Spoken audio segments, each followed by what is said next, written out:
Irmãos, vamos orar mais uma vez, agradecendo a Deus pela bênção de estarmos juntos, celebrarmos a ceia do Senhor, experimentarmos desse carinho especial do Senhor para conosco.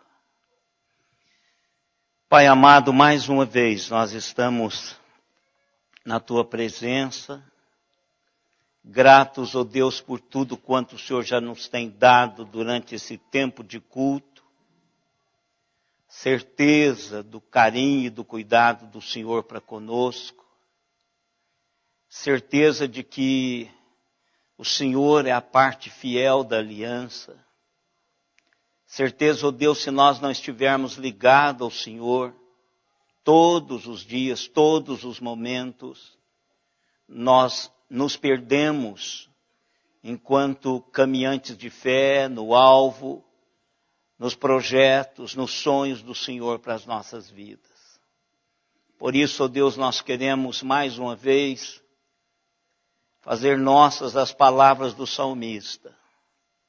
Obrigado, Deus, porque o Senhor trabalhou a nossa alma e não nos deixou que morrêssemos, mas nos deu vida eterna. E nós queremos, ó Deus, que essa seja a maior de todas as nossas motivações. Servirmos ao Deus que nos salvou. Servimos ao Deus que se preocupa conosco. Ao Deus que está interessado não só nesse tempo tão rápido e passageiro que tem nos envolvido, mas que está interessado que cada um participe da tua eternidade. Por isso, ó Pai, a nossa função aqui nesta manhã é aprendermos um pouco mais sobre isto. Como vivermos de maneira digna do Senhor. Como honrá-lo, Senhor, a cada momento das nossas vidas. Por isso, ó Pai, em nome de Jesus, que o Senhor trabalhe o coração de cada um de nós. Te pedimos isto porque do Senhor dependemos. Em nome de Jesus. Amém, Senhor. Amém. Irmãos, nós estamos falando sobre a segunda parte do perdão de Deus na vida de Davi, falando das consequências do seu pecado. Isso para que possamos colocar no coração de que o pecado ele tem consequências. Pecado, ele não vem de graça, ele não fica vazio. Ele não é só um momento de prazer, mas ele tem raízes, ondas, oscilações que vão atingindo anos e anos após o pecado ser cometido. Também nós precisamos colocar no coração de que as feridas podem ser curadas e são curadas, mas as cicatrizes às vezes duram a vida toda. E domingo passado, após termos conversado a primeira parte dessas consequências do pecado de Davi, algumas irmãs vieram me perguntar com relação à maldição. E se isso não seria uma maldição no caso. Nós temos isso há alguns anos atrás.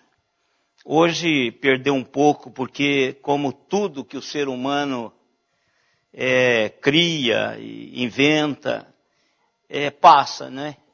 São modas. E às vezes a igreja ela tem alguns modismos, alguém aparece como que foi o cara que descobriu a roda, e aí joga algumas realidades para a igreja acha aquilo bonito, até coerente, e embarca. E nós tivemos aí várias dessas realidades, e uma delas foi a maldição hereditária. Então muitas igrejas, palestrantes, livros foram escritos, pessoas, pregadores que ficaram marcados por serem os grandes ícones que quebravam as maldições das pessoas. e igreja presbiteriana, igreja batista, a maioria das igrejas, todas as igrejas foram afetadas com relação a essa questão de maldição, quebra de maldição. O que nós estamos falando aqui não tem nada a ver com maldição, mas tem a ver com consequência do pecado. Algumas realidades que a gente encontra na Bíblia é maldição mesmo. E quando Deus amaldiçoa, ninguém pode quebrar isso. Só Ele. Quando Deus amaldiçoa, não tem quebra, irmãos. Quando Deus quer destruir, Ele destrói e não tem quebra. O único que pode quebrar isso é Ele mesmo. Com o pecado é a mesma coisa. Quando nós pecamos, nós colocamos alguma coisa em movimento. É isso que precisa ficar na nossa cabeça. Quando pecamos, nós colocamos uma engrenagem em movimento. E o perdão do nosso pecado não para essa engrenagem. Não para essa engrenagem. Essa engrenagem continua. E trarão consequências os nossos pecados. Inevitavelmente os nossos pecados trarão consequências. Agora, nós não fazemos isso de uma maneira sem termos o conhecimento de que não deveríamos fazer. Deus avisou, olha, o povo dele, se vocês fizerem assim, certamente vocês serão abençoados. Se vocês não fizerem assim, certamente vocês trarão maldição sobre a vida de vocês. Essa não é uma maldição absoluta. Isso é consequencial. Então, se você faz isso, automaticamente você vai colher isso. E nós não temos, irmãos, como fugir dessa realidade. Realidades espirituais caminham junto com realidades físicas nossas. Nós não temos como dicotomizar, partir isso, departamentar. Uma coisa é o ser espiritual, outra coisa é o ser material. Há uma realidade que envolve tudo. Eu não posso dividir a questão minha espiritual, da minha questão pastoral, da minha questão social. Eu sou um todo. Aquilo que Deus trabalha na minha vida espiritualmente vai refletir no meu ministério, vai refletir na minha casa, vai refletir nos meus negócios, vai refletir nos meus relacionamentos. Eu não posso departamentar e não tem como fazer isso, irmãos. A vida, ela é um todo. Ela é um todo. E não há lugar nenhum na Bíblia que diz que você pode fazer isso. Eu gosto, irmãos, daquele texto lá de Gênesis, que é um texto em que eu tenho decorado no meu coração e às vezes a gente não pensa nas consequências.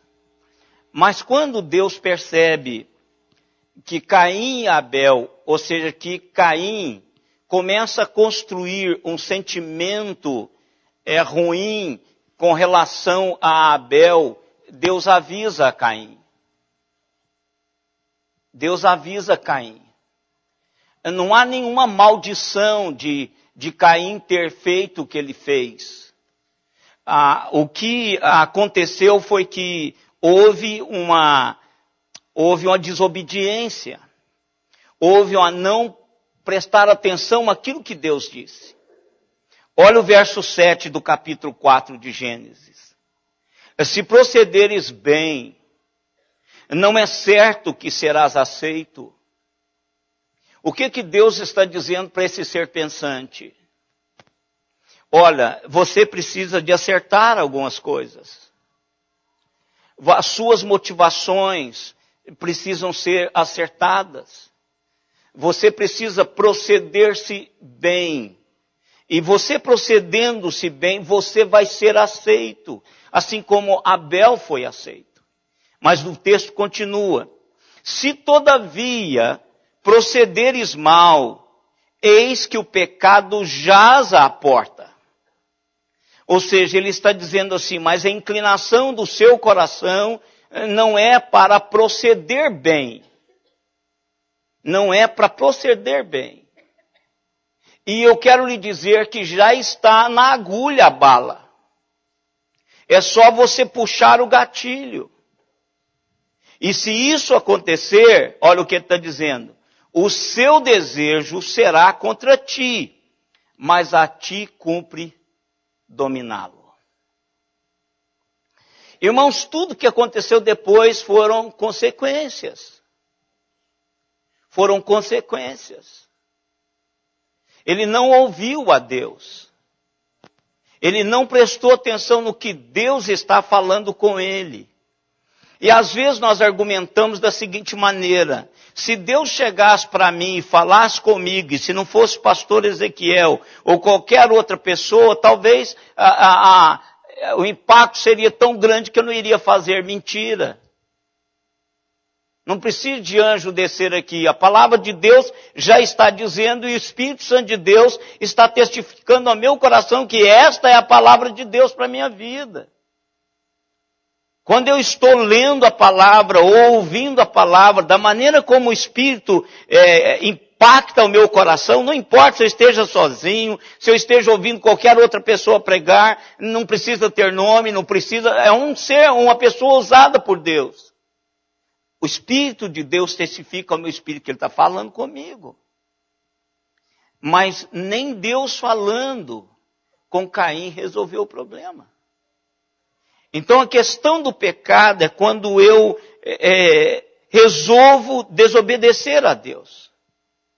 E quando eu faço isso, eu ponho algo em movimento.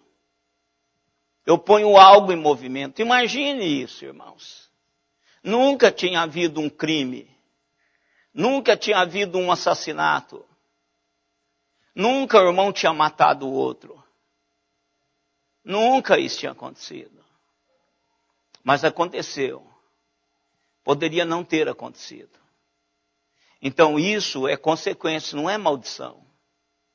Isso é consequência da desobediência. Por exemplo, se você começa a fazer mau negócio, se você começa a ver que os seus negócios não estão indo, mas mesmo assim você insiste, pega emprestado do Banco do Brasil para pagar o Bradesco, pega o do Santander para pagar o Banco do Brasil, e você quebra depois, isso não é maldição, isso é má administração. Isso é consequência de uma administração falha, de uma gestão falha. Não diz, Deus amaldiçoou a minha vida, nada dá certo. Mas você está tendo a condição, você está tendo as atitudes certas. Você está agindo de maneira certa, de coerência. Eu li essa semana, irmãos, e eu estou lendo para as minhas meditações textos muito fáceis. E é tão gostoso você poder olhar um texto, é igualzinho saborear um prato, aquele arrozinho do dia, aquele feijãozinho do dia puro. É uma coisa gostosa, feijão com arroz puro. Aquele feijãozinho bem cozidinho, bem molinho, aquele feijãozinho novo, aquilo é uma delícia com arroz. E às vezes a gente perde esse prazer de comer o feijãozinho com arroz, porque a gente quer um punhado de outros enfeites. Então, o que eu estou fazendo é pegar textos bem conhecidos e saboreá-los. A semana passada eu peguei o texto que nós meditamos exaustivamente aqui, com relação à travessia de Jesus Cristo no mar da Galileia. Falamos tanto sobre a tempestade, falamos tanto sobre os discípulos com medo, falamos de uma ingerência maligna naquele momento ali. E eu esqueci de pensar uma coisa. E fui ler de novo, simplesmente para ler de novo. Aí eu disse assim, puxa vida, olha aqui.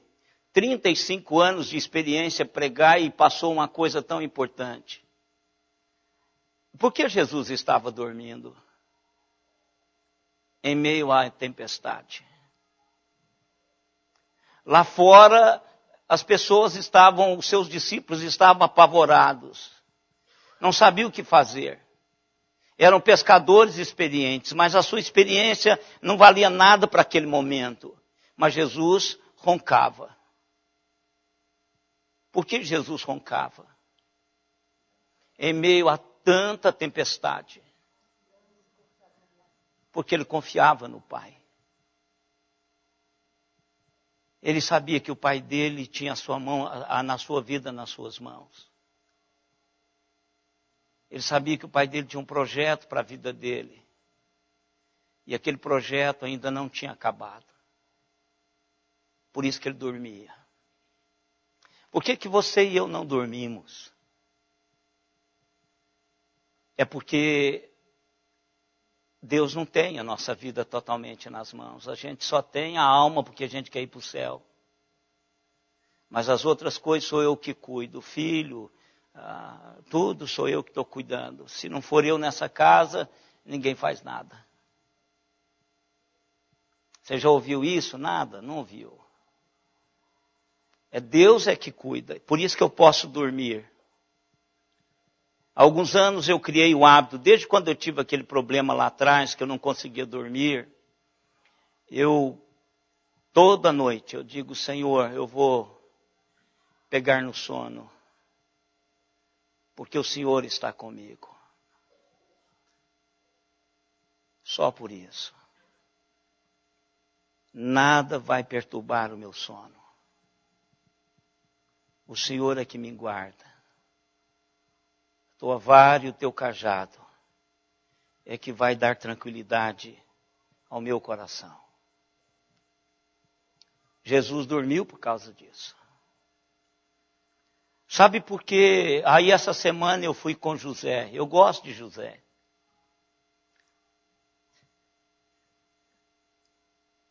José foi o que foi, irmãos. Porque ele fez o que era certo diante dos olhos de Deus. Toda a sua vida. Ele não viveu como sendo filho de Jacó e teria que honrar o filho de Jacó. Ele estava pouco ligando para a sua árvore genealógica. Até porque as lembranças da sua árvore genealógica não era uma boa lembrança. Mas desde o início, quando a esposa de Potifar tentou dissuadi-lo ou persuadi-lo a ter relação sexual com ela, com aquele assédio contínuo, ele diz, como é que eu posso fazer isso diante do meu Deus? Diante do meu Deus. Nós temos feito as coisas certas diante de Deus, irmãos. É isso que vai definindo a nossa caminhada. Talvez o que nós falamos de maldição tenha a ver com consequência de pecado. Tem nada a ver que eu tenho que carregar essa marca. Eu não tenho que carregar marca nenhuma. Todas as maldições são quebradas em Cristo Jesus. Então, eu cheguei em Jesus, quebrou-se tudo. Se alguma coisa está acontecendo comigo, é porque eu não estou fazendo o que é certo diante de Deus. José fez isso. E Deus honrou a vida daquele homem. Honrou, irmãos. 440 anos passaram depois, eles lembraram da ossada de José. Pense nisto.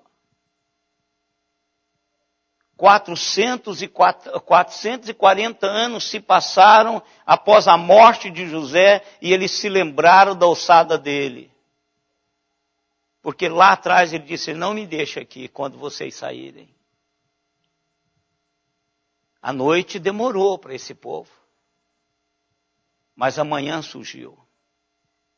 Então fazer o que é certo diante de Deus. E às vezes o pecado é exatamente o contrário disso. Às vezes não, é. O pecado é o contrário de fazer aquilo que é certo diante de Deus. De ter a consciência de que, de fato, o que eu estou fazendo contra Deus. E a primeira coisa que Davi fez, irmãos, nos seus cânticos, nas suas composições a posterior ao perdão, ele reconhecendo, pequei contra ti. O filho pródigo diz exatamente para o pai, nenhuma mulher teve culpa, eu pequei contra ti somente eu pequei. Então, quando nós pecamos, irmãos, o que quebra, o maior desastre é quando nós quebramos nosso relacionamento com Deus. Irmãos, o mundo está caminhando para a sua autodestruição, porque ele não tem um fator preservador como realidade principal na sua vida, que é o Senhor Deus. Jesus Cristo diz uma coisa que é o meu princípio de toda a minha gestão. Tanto gestão financeira, gestão pessoal, toda a minha gestão. Se comigo não ajunta, espalha. O poder catalisador para nós nos ajuntarmos, ajuntar qualquer coisa, ajuntarmos, catalisarmos, é Jesus Cristo. Se eu quero ajuntar a família, se eu quero ajuntar os filhos, se eu quero ajuntar, fazer uma boa administração financeira, se eu quero ajuntar a igreja, o poder catalisador é Jesus Cristo. Se eu banir essa realidade da minha vida, eu estou banindo o poder catalisador. Você já tentou misturar uma massa, aquela massa, homem é que faz muitos isso, mas não é privilégio de homem, que tem mulher fazendo isso também. A massa plástica, para os químicos, é o monômero e o polímero. Você pega a massa plástica e você já pôs um pouquinho a menos do catalisador, do polímero, e tentou misturar e aquele negócio não endurece? Não vai endurecer nunca. Porque faltou o poder catalisador que vai gestar, vai fazer com que aquelas moléculas do monômero se grudam e tornem compacta. Jesus Cristo é isso, irmãos. Você pode mexer aquela massa cinzenta a vida toda, achando que ela vai endurecer um dia. Se não tiver o poder do polímero, que é Jesus Cristo, o poder que faz catalisar a vida, você está perdendo tempo. E o pecado quebra isso, irmãos. E o pecado, ele tem consequências permanentes. Infelizmente, tem consequências permanentes. A violência iria acompanhar a casa de Davi. Por que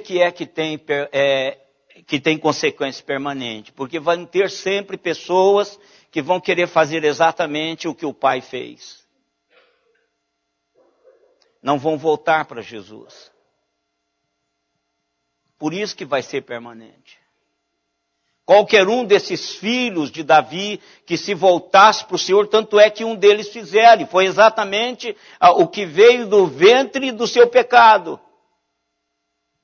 Salomão, no início, foi um homem com inteira sabedoria e bênção de Deus sobre a sua vida. Ele não continuou fazendo porque ele não quis obedecer a Deus. Ele não quis obedecer a Deus. E incorreu nos mesmos pecados com o rabo de saia que o seu pai teve. E a Bíblia diz, e as muitas mulheres o fez afastar do Deus do seu pai. Então, se eu peco, as consequências podem ser permanentes, porque filhos meus, netos meus, podem querer fazer a mesma coisa. E o pior é que já existe uma inclinação nata para se fazer isso. Você não precisa cuidar de nenhum desses menininhos aí para ter hormônio. Você não precisa de tentar dar remédio para ele que ele vai ter hormônio. Você não precisa fazer nada. Ele vai querer ver filmes pornográficos. Ele vai querer fazer tudo quanto é natural fazer. E se você foi, ele vai ser igual a você. Agora, o que dominou, o que fez você tomar cuidado com isso foi Jesus Cristo. Que lhe deu um espírito, que lhe deu domínio próprio. Vontade todo homem tem, irmão. Se você não tiver o Espírito Santo de Deus, você bagunça a sua vida. Toda mulher tem também. Se você não tiver o Espírito Santo de Deus, você bagunça a sua vida. Bagunça a sua vida. Então, por isso que o pecado tem consequências permanentes. E também tem consequências permanentes, porque quando você peca, você perde a força de ir contra o pecado do outro. Isso é uma coisa do capeta, irmãos. Que você acaba não tendo mais autoridade para dizer para outra pessoa, para o filho, ó filho, você está... Mas quem é você para me dizer? É a primeira resposta que ele vai te falar hoje. Quem é você para me dizer alguma coisa sobre isso? E aí o diabo fala assim no ouvido do cara, é verdade. É verdade. Então é consequência permanente por causa disso. Davi foi omisso. Davi não repreendeu os seus filhos nos seus pecados. Davi não encarou os seus filhos por causa do seu pecado. Por causa do seu pecado. Quantas vezes pais pecam na criação dos filhos, porque ele teve lá atrás um erro, e aí ele começa a não querer confrontar o filho, a não deixar o filho, e aí solta o filho. Quantas vezes? Qual que é o filho mais mimado da sua casa? Aquele que apresentou doenças quando era pequeno. Ah, ele é doente. Ah, ele é doente. E aí os outros faziam tudo, ele não. E aí ele viu que aquele negócio é cômodo. Gente, criancinha, menino é esperto. A Luísa é esperta. O bebê que está lá ele é esperto. Vai vir com esperteza no primeiro momento.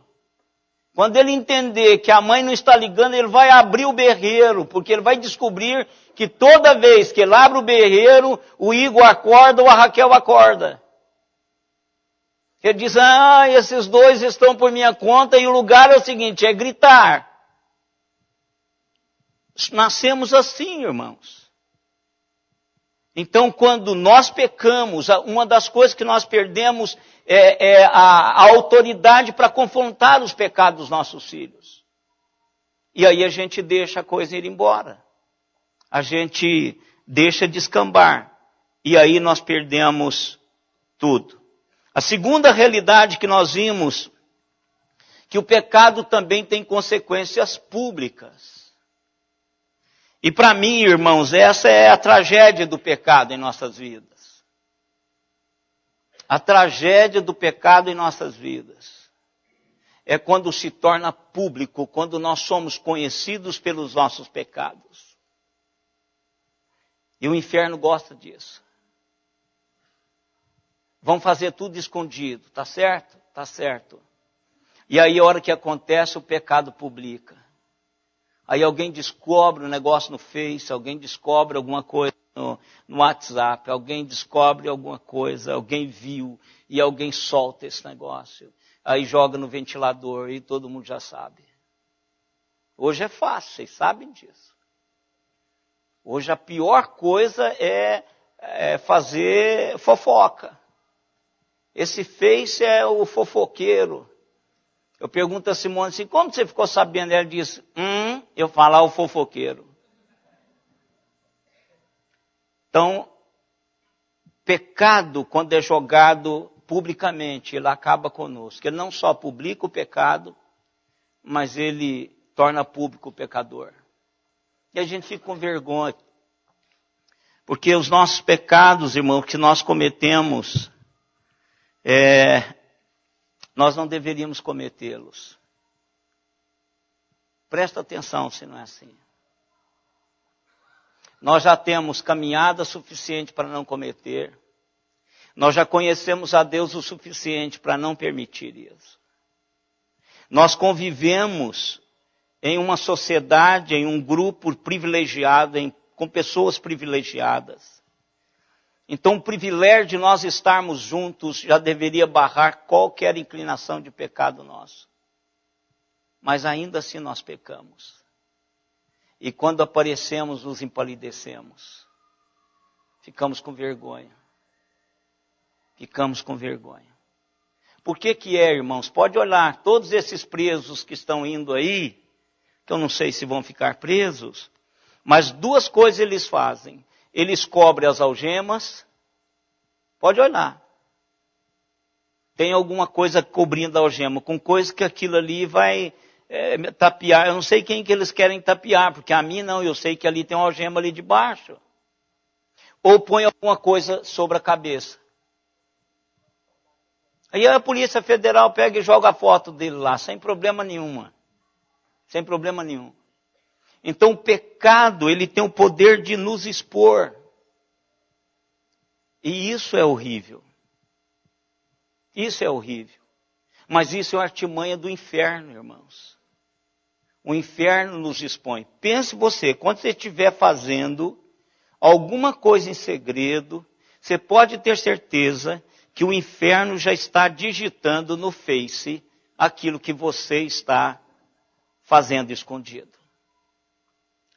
Aquilo que você fez das vias ocultas será feito em público. Aquilo que você tentou esconder, levou para o seu quarto, trancou a porta e fez sozinho, escondido, isso vai ser publicado. Não é uma maldição, é a consequência do pecado. E há também, irmãos, além da consequência pública, há também consequências dolorosas. E Davi, ele sabe o que é isso, irmãos. Eu vou dizer uma coisa para os irmãos. Alguns pecados meus trouxeram dores profundas ao meu coração. Muita dor. Mas muita dor. Mas nenhuma dor chega tão próximo à dor de Davi. Eu não senti a dor de Davi. Eu não senti a dor de Davi. E a dor minha foi tão pouca que eu sinto muito pouco hoje o quanto que a dor foi grande. É aquela dorzinha assim que você diz, puxa, que burrice. E aí você sente o coração, o meu está um pouquinho disparado, mas é só isso, não tem aquilo mais. Aquela angústia diante de Deus, não tem mais, porque fui perdoado. Mas traz dor. Olha o verso 14 e 15 do capítulo 12 de 2 Samuel.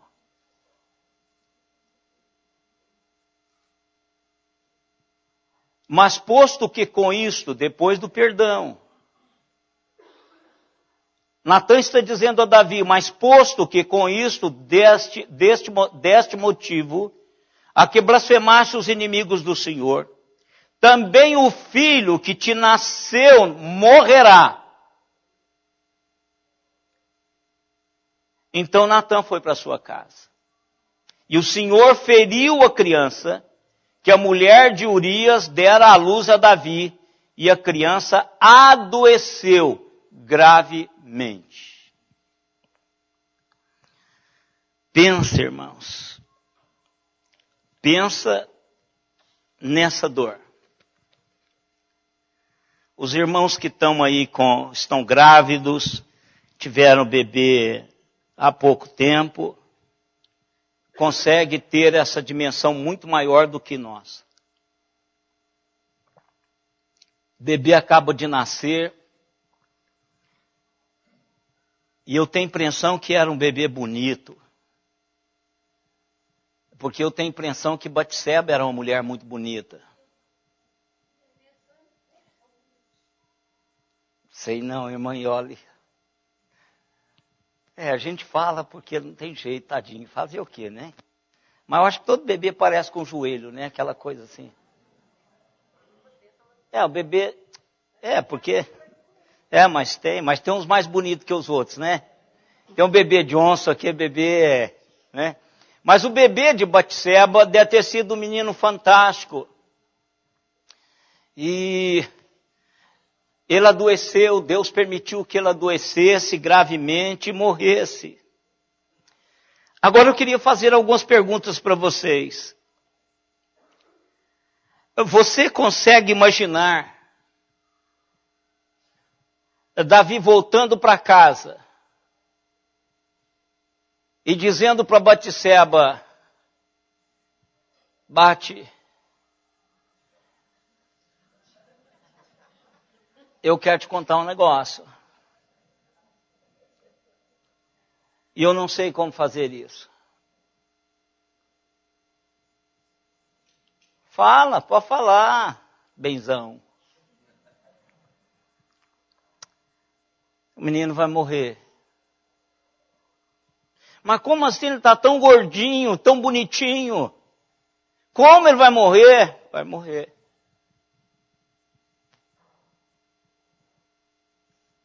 Você já imaginou toda vez que Davi vai ao berço desse menino, ele sabe que aquele menino vai morrer? Você já pensou, Igor? Coração do pai, ver aquele menino gordinho, bonitinho, chegou ali agora.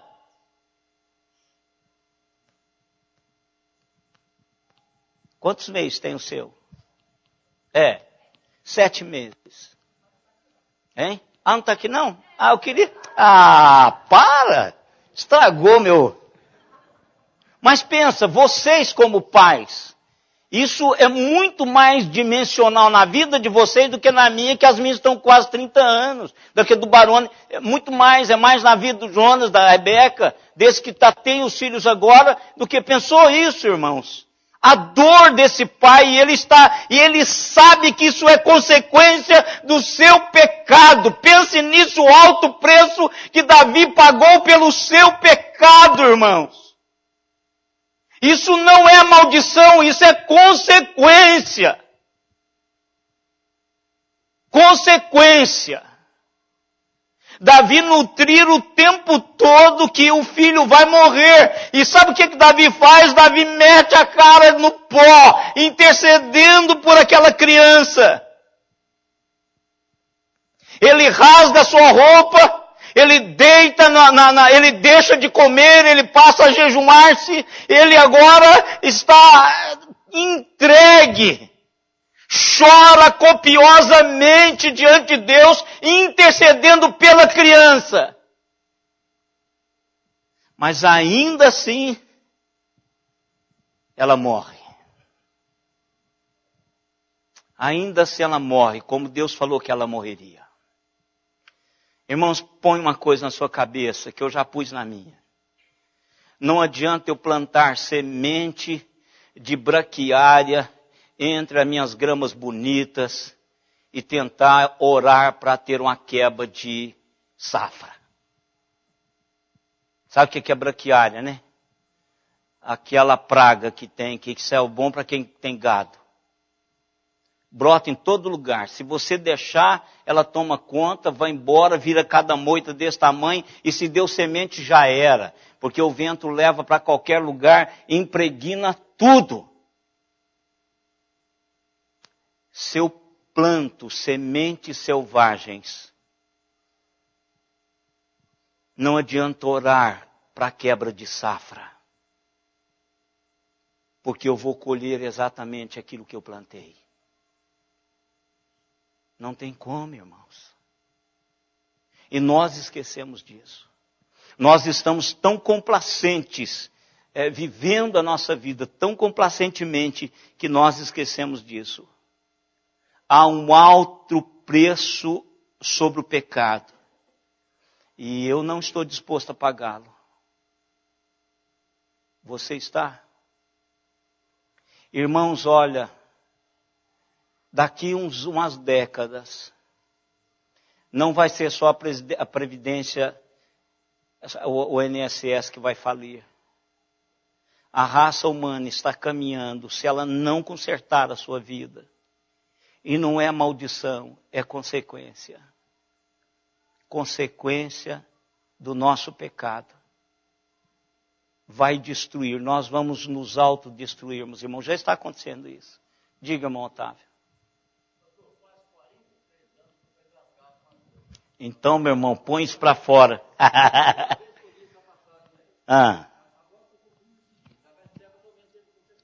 Teve.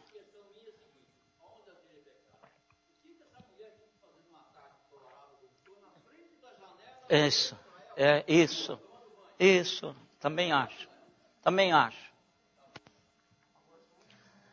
Agora, por outro lado, o que esse bendito homem que tinha uma mulher lá dentro à disposição dele, ficou olhando também para essa mulher tomando banho lá?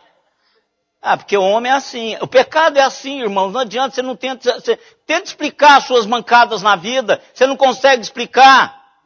Se você começar a olhar demais, você fala assim, que burrice, o quanto que eu sou burro, é isso que a gente faz. Não consegue explicar, ninguém consegue explicar os seus pecados. Mas ela também teve, meu irmão. Ela sofreu, essa aqui sofreu. E para terminarmos, irmãos, o início do verso 14 tem outra consequência. Que é uma consequência muito mais profunda, que é aquilo que eu quis falar um pouquinho com relação a José. Diz o seguinte, então disse Davi, mas posto que com isto deste motivo a que blasfemassem os inimigos do Senhor. Irmãos, a consequência mais profunda é quando nós damos aos incrédulos combustível. Quando nós desonramos a Deus. Se Deus permitisse que Davi saísse desse pecado sem nenhum julgamento, Deus seria blasfemado.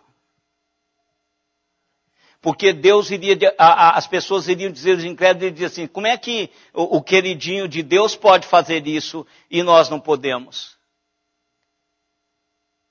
Deus, ele julga Davi, porque Davi blasfemou contra o seu nome, pecando tão escancaradamente.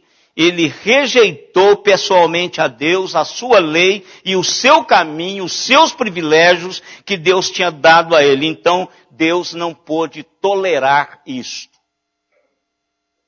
E deu a sentença. Deus não vai tolerar o meu pecado e o seu por causa do nome dele, irmãos. Olha, se Deus deixar impune um punhado de pessoas que estão por aí fazendo as coisas em nome dele, eu não me escandalizo porque eu sei que não vai ficar sem punição. Porque nesses 57 anos eu já tenho visto pessoas sendo punidas por coisas que fizeram lá atrás. Pobrezinho. Quando fica velhinho e fica abandonado, fala pobrezinho. Mas vá atrás da história pregressa dessa pessoa. Pessoas, só um momentinho, meu irmão, pessoas que plantam lá atrás, e principalmente quando denigre a realidade da reputação de Deus, quando mancha a reputação de Deus, quando fere a reputação de Deus, você pode ter certeza que virá o julgamento de Deus. Por isso que a minha oração sempre é a do salmista. Senhor, que eu não envergonhe aqueles que te buscam e que eu não sirva de vexame para aqueles que te amam. É isso que a gente precisa. Ninguém deve tropeçar por minha causa. Eu não posso, de maneira nenhuma, deixar o nome, vituperar o nome de Deus por causa do meu pecado. A gente precisa de prestar atenção nisso todos os dias. Deus é que precisa ser glorificado. E se nós nos colocamos em primeiro lugar, queremos ser glorificados, isso é traição. E Deus vai fazer um julgamento sobre as nossas vidas, irmãos. E não é maldição, é consequência do pecado, da desobediência. Toda a maldição que deveria vir sobre mim foi sobre a cruz. Toda a maldição foi sobre a cruz. Agora, o que pode vir sobre mim são consequências dos meus pecados. Diga, meu irmão. Da Batseba lá?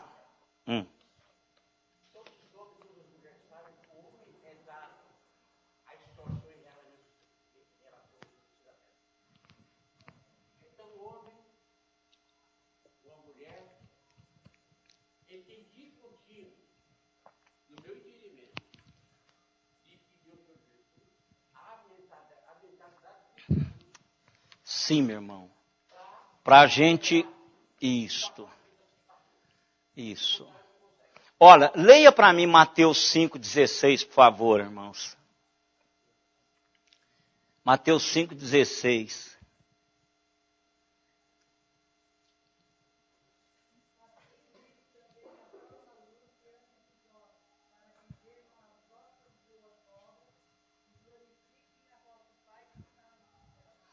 Irmãos, nós somos chamados para atrairmos as pessoas para Jesus e não afastá-las dele. E se é uma coisa que afasta as pessoas de Jesus, é a incoerência da minha e da sua vida, quando nós vivemos incoerentemente daquilo que Deus quer para cada um de nós. Isso é em todas as áreas. Todas as áreas. Nosso testemunho, nós não preocupamos mais com o nosso testemunho. Nós não preocupamos, não devo nada a ninguém. Eu devo sim, irmãos. Devo sim. Eu devo. O meu proceder, o meu agir, deve sim. Eu tenho que honrar a Deus todo momento com relação às pessoas. Eu preciso fazer isso. Eu nasci para testemunhar. Eu sou testemunha do Senhor. Eu preciso de dizer para as pessoas, através da minha vida, que elas podem aproximar de Jesus e que Jesus é o melhor caminho para se trilhar. Vem comigo, vão negociar comigo, vão andar comigo. Então, isso é o nosso exemplo. Nós precisamos fazer isso. A palavra diz, nós precisamos de mostrar para as pessoas que somos de Jesus. O que mais denigre hoje a questão do Evangelho, irmãos? A questão do Evangelho hoje, o que mais denigre é quando nós vivemos incoerentemente daquilo que nós propagamos, que nós divulgamos como crentes. Tem um punhado de gente aí que diz que é crente e a gente sabe que não são, por causa dos seus atos. Por exemplo, eu ouvi essa semana, e eu posso falar isso com muita liberdade, sem estar jogando pedra em nenhuma igreja, em nenhuma denominação, porque eu tenho dito sempre sobre isso. Para mim, historicamente, isso aqui já fugindo um pouco da questão da igreja denominacional, mas a minha visão histórica é que a Igreja Católica no mundo, ela sempre foi o dique da moral. Sempre foi. Aonde o catolicismo era forte, a família era forte. Eles não deixavam entrar absolutamente nada que pudesse afetar a família. Depois desses escândalos dos pedófilos, dessa coisa aí, a igreja enfraqueceu na sua influência E agora ela está perdendo o terreno e ela também agora está, os escândalos dela estão sendo propagado e divulgado. E essa semana eu ouvi acho que na Voz do Brasil, um funcionário público que trabalhou como funcionário público desse alto escalão, porque o que ele tem que devolver é milhões, e ele foi para o celibato, tornou-se sacerdote de uma paróquia em Brasília, e ele continuou recebendo o salário como funcionário público. Então agora já houve uma coisa, ele vai ter que devolver milhões. Já foi sequestrado a conta bancária, um punhado de coisa dele. Então eu fico pensando assim, a Bíblia estava certa, quem quer ficar rico cai em ciladas. Por que se ele era vocacionado para ser padre, por que ele não abriu mão disso? Por mais dinheiro que fosse, ou então continuasse lá e fosse fazer um serviço espiritual sem ter, mas saiu de lá e continuou ganhando. Então isso é um testemunho ruim. Isso é um testemunho ruim. E aí, a gente está falando da casa dos outros, mas se você quiser falar da nossa casa, nós teremos inúmeros fatos também da nossa casa. Eu ouvi de um juiz essa semana dizendo que é endêmico. A questão da corrupção no Brasil ela é endêmica. Então não importa, a igreja evangélica está com escândalos horríveis. Tem escândalos aí, os deputados, e passou naquele filme uma crítica, uma sátira, candidato honesto. Passou lá um pastor deputado comprando do camarada, mas é aquilo mesmo. Não pensem vocês que aquilo lá era só uma sátira. Aquilo lá acontece de verdade, a corrupção também. Então o que nós estamos perdendo de visão, irmãos, é que nós não estamos, através das nossas vidas, trazendo as pessoas para próximo de Jesus. Nós estamos afastando. Fulano, para que eu vou ser crente se ela faz a mesma coisa que eu faço? Se ela veste da mesma maneira? Se ela frequenta os mesmos ambientes que eu frequento? Então, para que eu vou ser crente? Eu sou crente para ser diferente. Jesus me chamou para ser diferente. Agora, não se esqueça, haverá consequências. Eu li, isso aí caiu muito tempo na rede, e eu guardei isso. Diz que um menino gostava muito de mentir, e o pai dele precisava de fazer alguma coisa, porque quem mente nem sente que mente. Porque a pessoa que mente, às vezes ela acredita na própria mentira, e a mentira passa a ser verdade de tanto ele contar essa mentira. E ele convence que é verdade o que ele está falando. Então esse ditado que diz, quem mente nem sente, é verdade.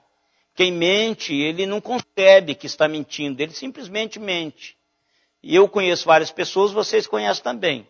Então o pai queria ajudar esse menino a descobrir o quanto que ele mentia. E pegou eu imagino que foi um tronco de madeira, alguma coisa lá, e diz, olha, toda vez que você mentir, está aqui tantos quilos de prego, eu vou deixar aqui, juntamente com o martelo, e toda vez que você mentir, você vai pregar um prego desse aqui. E aí o menino fez. E quando o menino percebeu, o tronco estava repleto de prego. E aí não há nada mais forte na vida da gente quando nós encaramos aquilo que somos. Então quando ele olhou, ele falou, puxa vida, eu sou um poço de mentira. E aí ele procurou o pai, falou, pai, e aí, o que eu vou fazer? Ele falou, olha, agora faz o seguinte, confessa a Deus o seu pecado. Esse é o caminho. E deixa de mentir. E pegou lá, deve ter pego aquele texto se for crente, deve ter pego o texto de Paulo, aquele que mentia, não minta mais. É assim que é o evangelho, irmãos. O evangelho é para que eu viva diferente. Então ele diz o seguinte, ó, toda vez que você falaram a verdade, eu entender que é a verdade, eu vou lá arrancar o prego. E demorou um tempo, claro, porque ele mentiu bastante, mas chegou um dia que todos os pregos estavam arrancados. Só que um dia o pai sai lá fora, o moleque está sentado naquele toco, abrindo o bocão. Aí o pai chega e diz, filho, por que você está aí? Você já foi perdoado. Mas pai, dá uma olhada como ficou o toco. Todo marcado, você já arrancou um prego? Eu arranquei vários ontem. Você puxou o prego, vem a lasca acompanha. Dependendo de como, se você virou a pontinha dele lá atrás, é pior ainda, ele vem com tudo, principalmente se você tiver com o pé de cabra reforçado, não é? Então, o que estava lá? As consequências, as marcas. Não é só a mentira, irmãos, o pecado faz isso. Eu tenho as minhas marcas. Eu tenho as minhas marcas. E eu tenho certeza que vocês têm também. Tenho certeza absoluta, vocês não são diferentes de mim, vocês não são feitos de outro material. Mas graças a Deus, primeiro, que não há nenhuma condenação contra mim. Porque Deus já me perdoou de todos eles. E graças a Deus nenhum deles transformou-se em desgraça e tragédia. Graças a Deus. E graças a Deus que o Espírito Santo de Deus, eu permiti que Ele dominasse a minha vida. Ainda que eu tenha desejo ou vontade, o Espírito Santo de Deus não permite. E eu obedeço. Porque da mesma maneira que José fez, eu quero agradar a Deus. Mesmo abrindo mão de agradar a mim mesmo ou qualquer outra pessoa. Mas as consequências do pecado é algo que nós colocamos em movimento e não para. Alguns são imediatos e outros são a longo prazo. Mas em Cristo Jesus nós podemos buscar socorro. É que Davi diz no Salmo 30. O Senhor livrou a minha alma, ressuscitou a minha alma, fez subir. Ou seja, ela já estava morta. Já não tinha mais alegria. E o Senhor não me deixou morrer pelo meu pecado. Me concedeu graça. Então este é o motivo que eu e vocês temos de vivermos uma vida em santidade. Vamos continuar tendo luta? Vamos sim, eu e vocês. E cada idade temos as nossas próprias batalhas. Sabe como eu penso? E quem me despertou para pensar nisso foi um pastor que, quando eu ouvi pregando isso, ele já estava com 70 e poucos anos de idade. Ari Veloso. Foi depois que ele esteve aqui na nossa igreja, e depois eu ouvi pregando numa palestra, falando sobre a santidade. E ele tinha mais de 70 anos. E toda a vida ele foi muito franco. E ele diz assim, vocês olham para mim e acham que eu estou livre da tentação sexual? Não estou. Eu não estou livre da tentação sexual. Só que é mais leve em mim hoje do que como era na mocidade. Mas eu ainda sofro assédio sexual. Então sabe o que eu penso, irmãos, na vida? Igualzinho esses brinquedos dos meninos, esses jogos. A vida ela é composta por fases, por etapas. Então, quando somos criança, são etapas mais fáceis. Depois vai aumentando o grau de dificuldade. Vai aumentando o grau de dificuldade.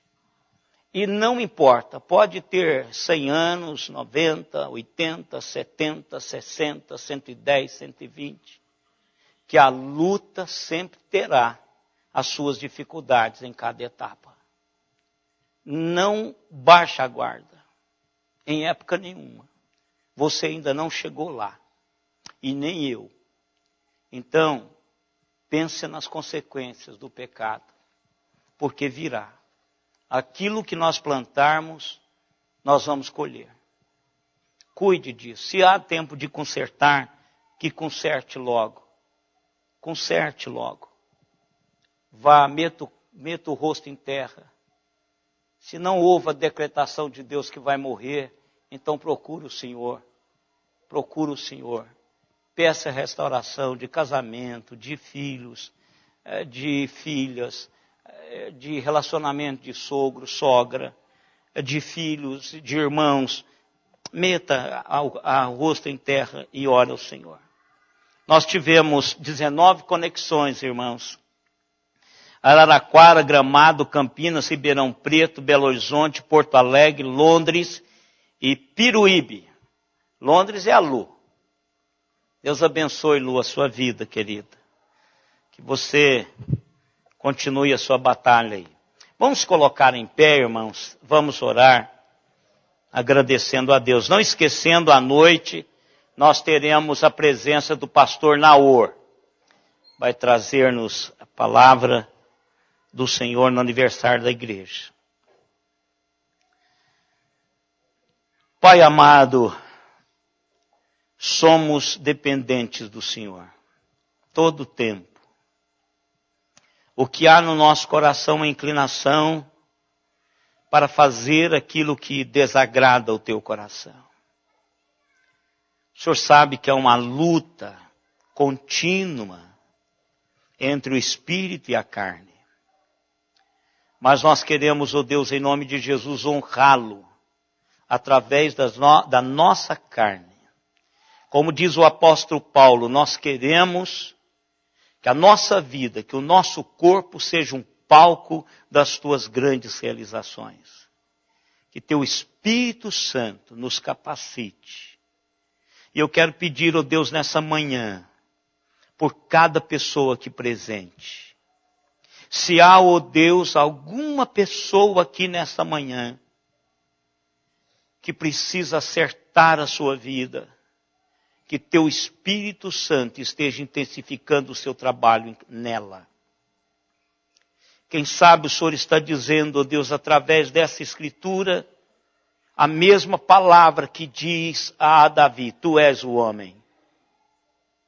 Quem sabe o Senhor está falando com cada um de nós nessa manhã, dizendo que há em nossa vida algo que precisa ser mudado.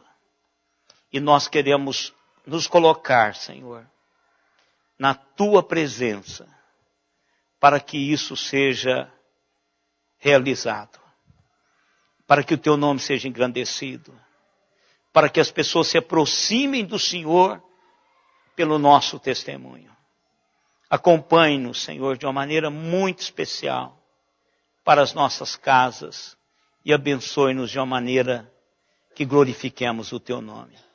E agora, irmãos, que a graça do Senhor Jesus Cristo, o amor de Deus, o nosso eterno Pai, a comunhão, as consolações e o poder do Espírito Santo esteja em nós e sobre nós até aquele dia, quando com Ele nós nos encontraremos.